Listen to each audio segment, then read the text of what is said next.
So I get it. You're brand new to music licensing, and probably one of your first questions is just give me the name of a music library to submit my music to. I get this question probably every single day, multiple times sometimes.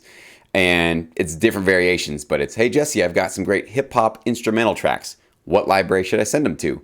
Hey Jesse, I have some rock tracks. Which library is best for rock?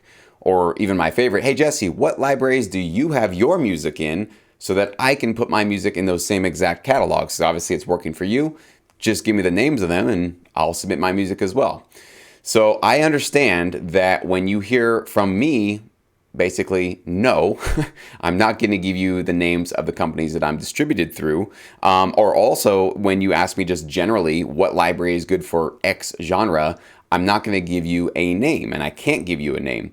And I understand that that is very frustrating because why can't I just say the name? Isn't it that hard just to type the name of a library or just say it here on camera? It's not a lot of work. It's not a lot of effort. So what gives? Why are so many sync licensing producers holding on to or sort of hoarding their contacts and not just openly sharing them with newcomers to the industry? On the newcomer side of it, I get how that can be frustrating to want to just get a very quick piece of information that could really be useful and helpful for you, but people who are claiming to want to help you are saying, no, I'm not going to give that to you. So I empathize with that. That's a really tough and frustrating thing to be on that side of the equation. However, I want to just sort of explain to you why you're not getting most licensing producers to tell you who they're working with or what libraries they distribute their music through, or why I am not able to tell you who I'm working with or through just other general libraries who you should be sending your music to. Okay, there's a couple of reasons. So you can still think that I'm a jerk and that I'm just holding on to my contacts and not wanting to share it. You can think that other sync licensing producers are just jerks and they don't want to help you out either. That's fine. You're entitled to feel however you want to feel about the subject, but I do want to at least open up your perception to or at least invite you to our point of view. And in order to do that, I'm actually going to have you do a little thought exercise with me. And I want you to put yourself in my shoes or just in the shoes of anybody who, let's say, has been accepted by a music library, maybe two of them, and they're regularly getting some great placements. They're starting to get some TV placements, some promos, some commercials, ads, getting custom work, maybe trailers. It's working. Like they're getting consideration fees, they're getting placements, they're becoming the inner circle member of that library, and their hard work is really paying off. They did their due diligence, they researched the companies that they're submitting to, they're cranking out high quality music, and they're sort of pursuing and really living their dream by really doing what they want to do. Now, that's you right now. I want you to put yourself in those shoes. And one by one, your friends, colleagues, people online, random people, random strangers come up to you and go, hey, Joe, where's your music at? Where's your music being distributed? Let me know. I want to submit my music. What are you doing here? Come on, don't hoard it. Don't hold it to yourself. Give me that info. Give me your leads. Give me basically all that hard work you've done to get yourself into this company, get under contract with this company, all the research you did, invested the time to understand who they were, and just give me that. Are you going to be in a rush to just hand over their URL and hand over their information and basically supply your own competition to basically openly invite dozens, maybe hundreds or thousands of people to come on board and basically start to crowd out the little marketplace that you have within this one library? You might say now, sure, I would just help anybody. Yeah, it's easy to say. Put yourself in that position and actually, be there. It's a much tougher thing to do, and you're not obligated to do that in any way. I am not obligated to supply myself with competition. So that's not what I'm in the business to do. And I said it to, I think it was another video I did, that I'm not in the business of putting myself out of the sync licensing business, right? So if I came up here and now I have, over 13,000 subscribers, and I said, hey guys, here are the 4 or 5 libraries that I currently have my music distributed through. Here they are. I would only be basically shooting myself in the foot by doing that, because then I would be inviting thousands potentially of other producers to get into the libraries that I'm currently in the inner circle of. And so that might crowd out some of my placements. It might take a little bit of my, my little spot that I have, my little niche segments in each one of these libraries a little bit away from me. I'm not obligated to do that. I really do have bills to pay. I really do have obligations. I do have people that depend on me. So I am not in the business of supplying my own competition. And if you were in that situation, you wouldn't be either. So I wanted to just make this video to explain to you what our thought process is and why that information is not just readily handed out. Also, for the other side, when somebody says, I have hip hop music, give me a hip hop library. There are so many different factors that you should be considering before just getting a library name and throwing your tracks to them. Because one library has some hip hop, there are various types, forms of hip hop. There are also different types of clients that use various types of hip hop. So depending on what your particular strengths are, how quickly you crank out tracks, how fast you can basically keep your productivity up, is going to really depend, because some libraries, they might have some great epic orchestral trailer type hip hop music, but they only need music once in a while for some bigger projects they shop. So if you're kind of a slower producer, you produce once every 2 weeks, once a month, you get a track out there, that might be a better fit for you because they're not needing music from you on a regular basis. And maybe they don't really ask for music on an ongoing basis. They just need music when they get their custom opportunities, right?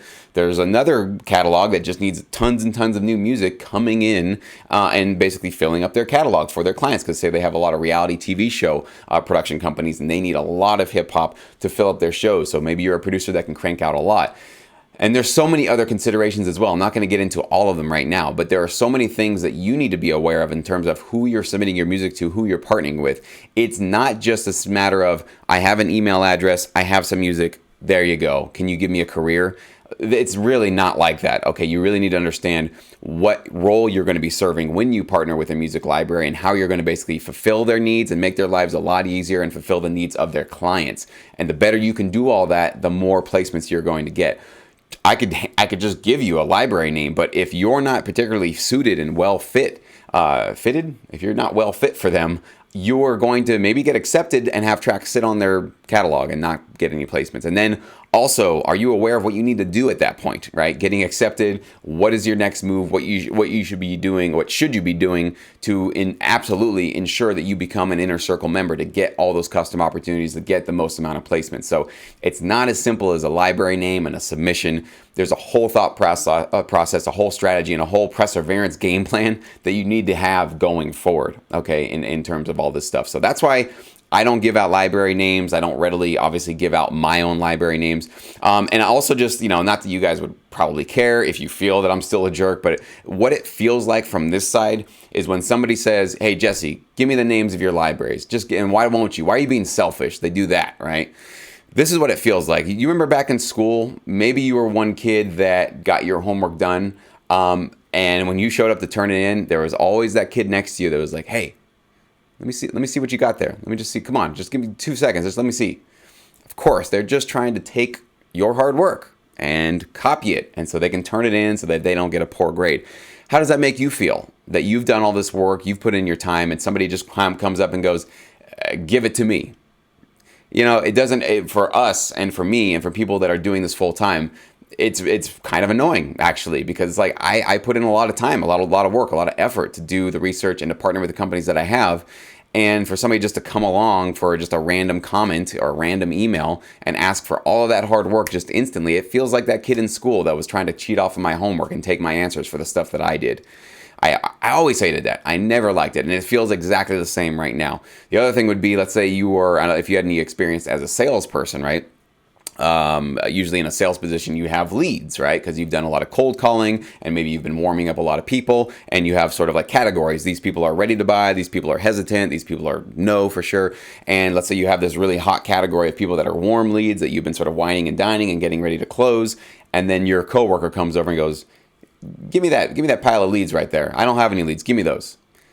Are you going to hand over all that hard work that you just did to somebody, your colleague, to somebody else who didn't put in that work for just the sake of, well, you should just help people out no matter what?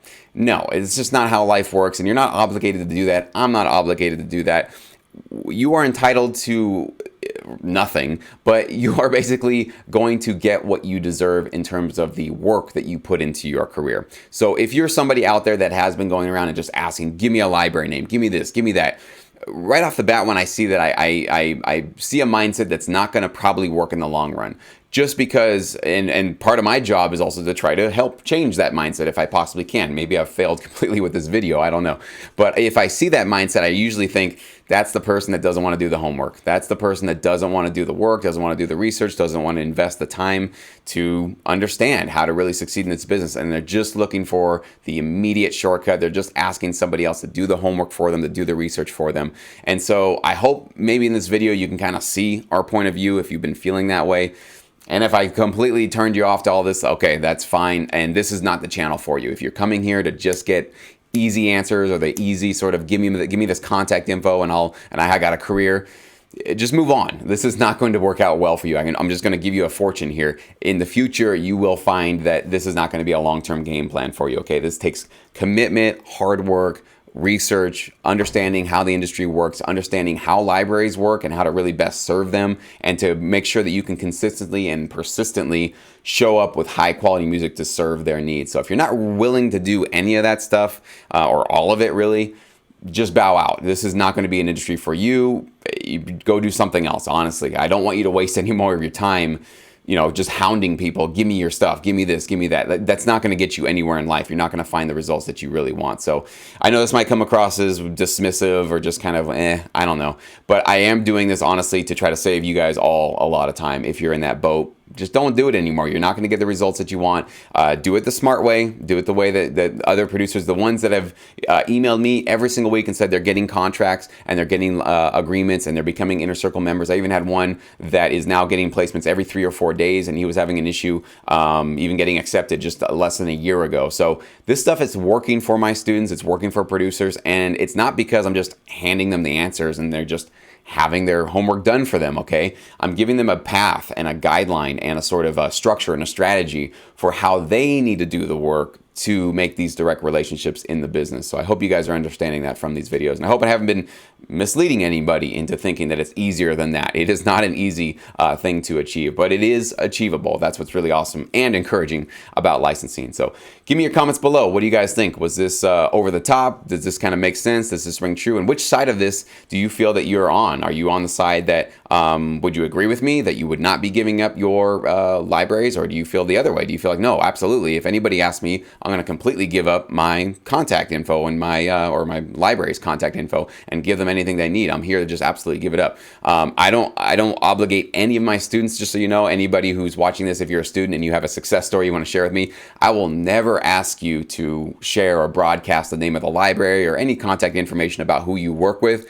That's completely on you if you want to. But I usually always default to no, we're not going to be sharing that library information, because I know it took a lot of hard work for you to get to partner with that company, and you poured in hours and hours and hours into your music to do it. So I want to make you guys all aware that if you do have a success story using anything that I've done, even if you're just a YouTube subscriber and you're just watching my videos for free, and you've done something really well, you've gotten a contract, you got a placement, like, email me. Please always let me know. That's what keeps me going here, guys. That's really what I love. That's my big reward for putting all this effort into my channel, into my programs and stuff. But paying customers or free YouTube subscribers, you guys always just please let me know that my stuff has really worked, and we will keep your stuff confidential, of course, unless you say otherwise. So anyways, looking forward to your comments below. We'll talk soon.